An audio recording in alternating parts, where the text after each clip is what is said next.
తల్లా పెళ్ళామా? తెనాలి రామకృష్ణ కథ. ఒకసారి రాయలవారి సముఖములో తల్లా పెళ్ళామా ఎవరు గొప్ప అన్న సమస్య మీద చర్చ జరిగింది. అప్పుడు భట్టుమూర్తి లేచి, ప్రభు, కనిపించిన తల్లి 16 ఏళ్ల వరకే ఉపయోగపడుతుంది. ఆ తరువాత జీవితాంతం వరకు పెళ్ళామే తోడు నీడగా ఉంటుంది. కనుక పెళ్ళామే గొప్పది.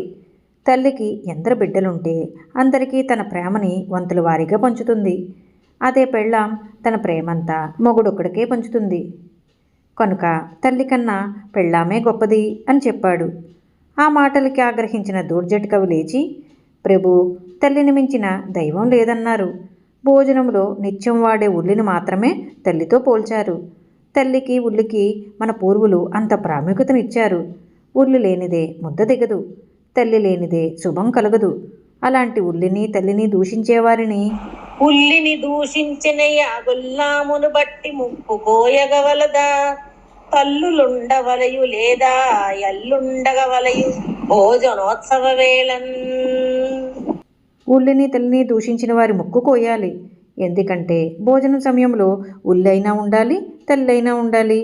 ఉల్లి జీర్ణశక్తినిస్తుంది. తల్లి కడుపు చూసి కొసరి కొసరి వడ్డిస్తుంది. ఈ పని పెళ్ళాం చేయలేదు కదా. కనుక పెళ్ళాం కన్నా తల్లే గొప్పది అని పలికాడు. అప్పుడు ముక్కు తిమ్మనగారు లేచి, తల్లి భోజన సమయంలో మాత్రమే ప్రయోజనకారి. మిగతా సందర్భాల్లో, ముఖ్యంగా చలికాలపు చీకటి రాత్రులలో భార్య ఉపయోగం అంతా ఇంత అని చెప్పగలమా? చలిగా నీకొక వార్త చెప్పెదమని శంకర్భటుల్ దంపతుల్ గల యా ఇండ్లకు పోకు దంపతుల మేల్కొగిళ్ల మధ్యంబులున్న నిలువందిట్టతలేరు విట్టుపడిన నీ ప్రాణంబుల్ కొందురే చెలులేకుండదు బ్రహ్మచారులయం చెల్లింపు నీ దర్పముల్. అంటే బ్రహ్మచారుల్ని బాధించినట్లు చలి దంపతులను బాధించలేదు. బ్రహ్మచారులు కూడా చలి బాధ కాచుకోవటానికి ఎవరైనా ప్రియురాల్ని వెతుక్కోవలసిందే కానీ తల్లి ఏం చేయగలదు?